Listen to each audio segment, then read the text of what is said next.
Charges against rancher Cliven Bundy, 3 others are dismissed. A federal judge dismissed all charges against Nevada rancher Cliven Bundy, his 2 sons and another man on Monday after accusing prosecutors of willfully withholding evidence from Bundy's lawyers. U.S. District Judge Gloria Navarro cited flagrant prosecutorial misconduct in her decision to dismiss all charges against the Nevada rancher and 3 others. The court finds that the universal sense of justice has been violated, Navarro said. Either the government lied or its actions were so grossly negligent as to be tantamount to lying. Bundy's supporters cheered as he walked out of court a free man, hugging his wife.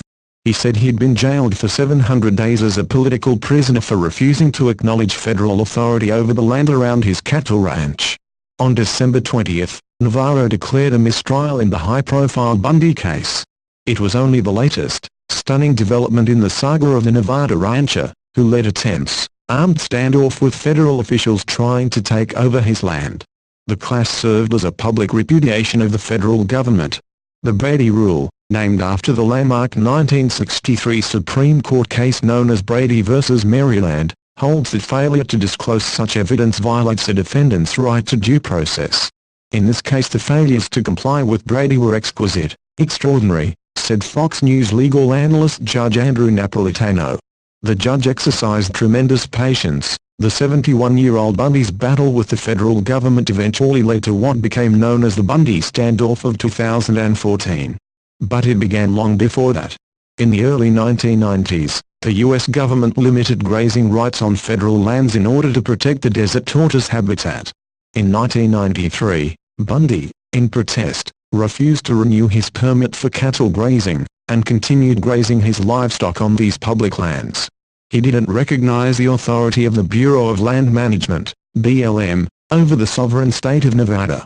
The federal courts sided with the BLM, and Bundy didn't seem to have a legal leg to stand on.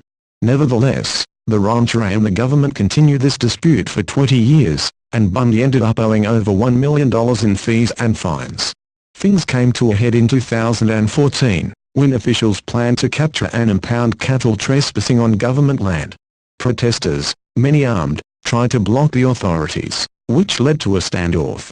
For a time, they even shut down a portion of I-15, the main interstate highway running through southern Nevada.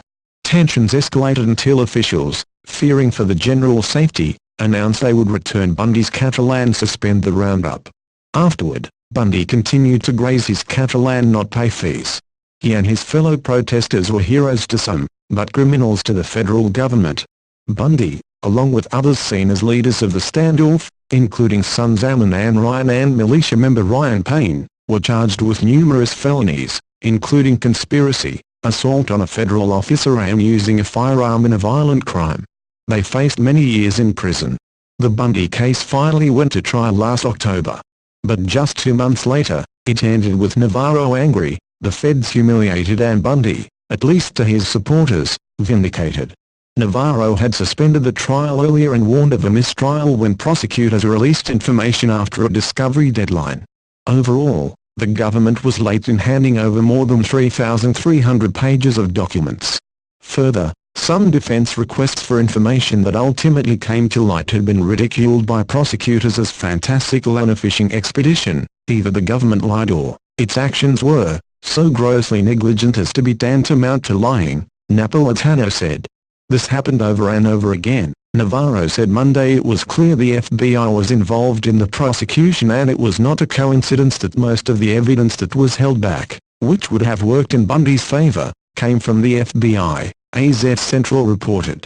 The newspaper said after the courtroom doors opened following Navarro's ruling, a huge cheer went up from a crowd of spectators that had gathered outside. Fox News' Greg Norman and the Associated Press contributed to this report.